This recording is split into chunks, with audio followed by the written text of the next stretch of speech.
ನಮಸ್ತೆ ವೀಕ್ಷಕರೇ, magic bowl cooking ಚಾನಲ್ಗೆ ಸ್ವಾಗತ.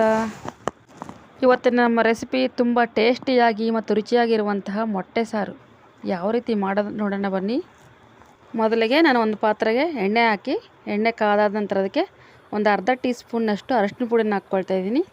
ನಂತರ ನಾನು ಬೇಯಿಸಿದ ಮೊಟ್ಟೆನ ಇದೇ ರೀತಿ ಸಿಪ್ಪೆ ಸುಲಿದ್ಬಿಟ್ಟು ಇದೇ ರೀತಿ ಸೀಳ್ ಮಾಡ್ಕೊಂಡು ಹಾಕ್ಕೊಳ್ತಾ ಇದ್ದೀನಿ. ಎಲ್ಲ ಮೊಟ್ಟೆನ ಇದೇ ರೀತಿ ನಾನು ಸೀಳ್ ಮಾಡಿಕೊಂಡು ಹಾಕ್ಕೊಳ್ತಾ ಇದ್ದೀನಿ.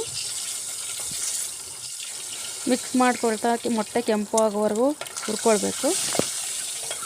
ಕೆಂಪಾಗಿ ಹುರಿದಂತಹ ಮೊಟ್ಟೆಯನ್ನು ನಾನು ತೆಗೆದು ಪಕ್ಕಕ್ಕೆ ಇಡ್ತಾ ಇದ್ದೀನಿ. ನಾನು ಅದೇ ಎಣ್ಣೆಗೆ ಒಂದು ಅರ್ಧ ಟೀ ಸ್ಪೂನ್ನಷ್ಟು ಮೆಂತ್ಯಕಾಳನ್ನು ಹಾಕ್ಕೊಳ್ತಾ ಇದ್ದೀನಿ. ಮೆಂತ್ಯಕಾಳು ಕೆಂಪಾಗಿ ಹುರಿದಾದ ನಂತರ ನನಗೆ ಹೆಚ್ಚಿದ ಈರುಳ್ಳಿಯನ್ನು ಸೇರಿಸ್ಕೊಳ್ತಾ ಇದ್ದೀನಿ. ನಾನು ಈರುಳ್ಳಿನ ಮಿಕ್ಸ್ ಮಾಡ್ಕೊಳ್ತಾ ಬೇಯಿಸ್ಕೊಳ್ತಾ ಇದ್ದೀನಿ. ಈರುಳ್ಳಿ ಒಂದು 50% ಬೆಂದಾದ್ಮೇಲೆ ನಾನು ಇದಕ್ಕೆ ಬದನೆಕಾಯಿನ ಸೇರಿಸ್ಕೊಳ್ತಾ ಇದ್ದೀನಿ. ಬದನೆಕಾಯಿ ಹಾಕಿದ ನಂತರ ನಾನು ಒಂದು ನಿಮಿಷ ಹಾಗೇ ಬೇಯಿಸ್ಕೊಳ್ತಾ ಇದ್ದೀನಿ. ಒಂದು ನಿಮಿಷ ಹಾಗೆ ಮಿಕ್ಸ್ ಮಾಡ್ಕೊಳ್ತಾ ಬೇಯಿಸಿದ ನಂತರ ಇದಕ್ಕೆ ನಾನು ಉಪ್ಪನ್ನು ಸೇರಿಸ್ಕೊಳ್ತಾ ಇದ್ದೀನಿ. ಉಪ್ಪು ಸೇರಿಸ್ಕೊಂಡು ನಾನೀಗ ಒಂದ್ಸರಿ ಮಿಕ್ಸ್ ಮಾಡ್ಕೊಳ್ತಾ ಇದ್ದೀನಿ. ನಂತರ ನಾನು ಇದಕ್ಕೆ ಖಾರದ ಪುಡಿಯನ್ನು ಹಾಕ್ಕೊಳ್ತಾ ಇದ್ದೀನಿ.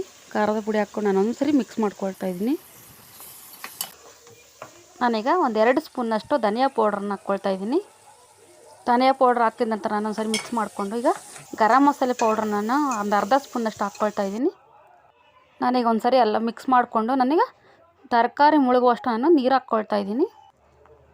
ನೀರು ಹಾಕಿದ ನಂತರ ನಾನು ಒಂದ್ಸರಿ ಚೆನ್ನಾಗಿ ಮಿಕ್ಸ್ ಮಾಡಿಕೊಂಡು ನಾನು ಮುಚ್ಚಳವನ್ನು ಹಾಕ್ಕೊಳ್ತಾ ಇದ್ದೀನಿ.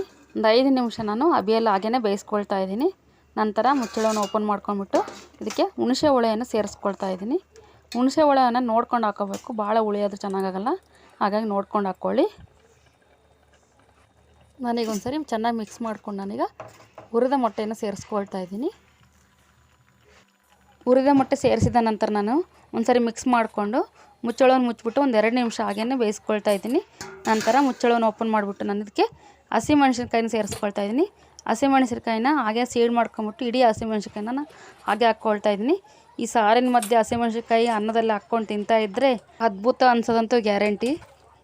ಹಸಿಮೆಣ್ಸಿನ್ಕಾಯಿ ಹಾಕಿದ ನಂತರ ಒಂದು 3 ನಿಮಿಷ ಕುದಿಸ್ಕೊಂಡ್ರೆ ಈಗ ನಾವು ಮೊಟ್ಟೆ ಸಾರು ರೆಡಿಯಾಗಿದೆ. ನೀವು ಈ ರೀತಿ ಮೊಟ್ಟೆ ಸಾರನ್ನು ಟ್ರೈ ಮಾಡಿ ಯಾವ ರೀತಿ ಬಂತಂತೇಳಿ ಕಮೆಂಟ್ ಸೆಕ್ಷನಲ್ಲಿ ತಿಳಿಸಿ. ಓಕೆ, ಟೇಕ್ ಕೇರ್, ಬಾಯ್ ಬಾಯ್.